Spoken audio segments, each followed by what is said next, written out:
अस्सलामुअलैकुम। आज हम बनाएंगे बहुत ही इजी और quick hot and sour soup. किसी भी देगची में 2 प्याली या हस्ब ज़रूरत पानी ऐड करेंगे। 250 ग्राम चिकन, 1 बड़ा चम्मच काली मिर्च, 1 बड़ा चम्मच नमक, तमाम अज़ा को ऐड करके 10 से 15 मिनट चिकन गल जाने तक पका लेंगे। 15 मिनट बाद चिकन गल जाएगा। 2 बड़े चम्मच सिरका, soya sauce, chilli sauce add करेंगे। आधी प्याली पानी में 4 से 5 बड़े चम्मच कॉर्नफ्लोर ऐड करेंगे और उसे बहुत अच्छे से मिक्स करेंगे। सूप में चम्मच चलाते हुए थोड़ा थोड़ा कॉर्नफ्लोर ऐड करेंगे।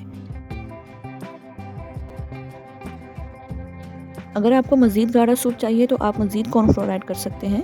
अब 1 अदद अंडा लेंगे और उसे बहुत अच्छे से फेंट कर चम्मच चलाते हुए सूप में मिक्स कर देंगे। यह बहुत ही परफेक्ट सा हॉट एंड सॉर सूप है बिल्कुल तैयार। होप सो आपको रेसिपी बेहद पसंद आई होगी। Don't forget to like, subscribe and comment. मिलते हैं मेरी नेक्स्ट वीडियो में। अपना ढेर सारा ख्याल रखिए, दुआओं में याद रखिएगा। अल्लाह हाफिज़, फ़ी अमानिल्लाह।